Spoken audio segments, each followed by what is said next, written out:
All right, so my biggest mistake in product management. So let me tell you guys, this was at the beginning of my product management career, but not the very beginning. So I'd been a product manager for a few years, and I had just finished an on-site interview with this company. I won't tell you exactly which company this was, but if you want to figure it out, that's fine. So I just finished the on-site interview, full day, and I really enjoyed it. I love the team. They liked me.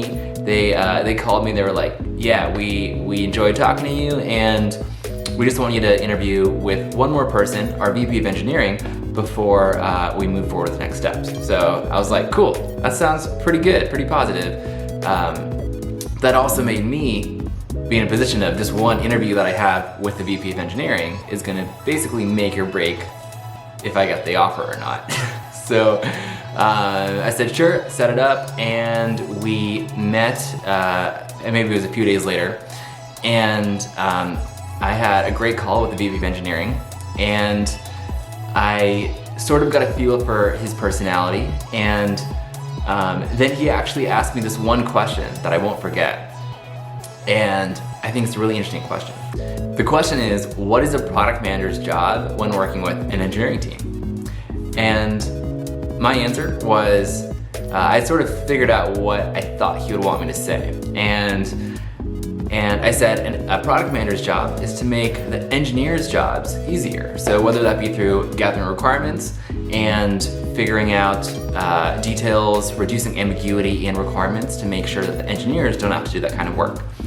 And it also might be improving the sprint process to make sure that things are coming across efficiently and there isn't overhead in that process. Whatever a product manager can do to make the engineer's life easier, that can be part of the job.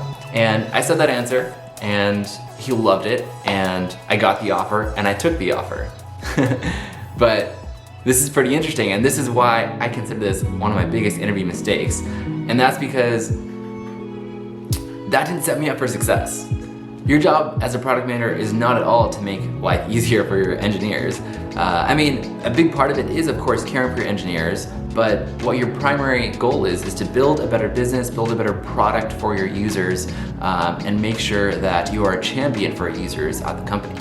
So I think that a lot of times that's gonna be more work for your engineers, right? I think there's gonna be times when there's challenges that are gonna be coming up that are tough engineering challenges, but it is best for the user for those things to be solved. And I was constantly struggling between myself wanting to make the product better for the user and being a champion for the user, and then also living with what I said before about making the job easier for the engineers. So I thought that was something that I'd share with you guys, because I think it's really important to remember that it's not just important to get the job. Like, of course, getting a job is important, but the most important thing is to set yourself up for success, because that is what's best for you in the long run.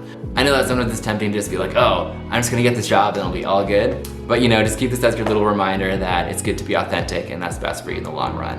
Cool, that's all I got for you guys today. So thank you guys for watching. Thank you to everybody who subscribes, especially those who subscribe. But just kidding, everybody too. And yeah, thank you guys for watching. I'll see you next time.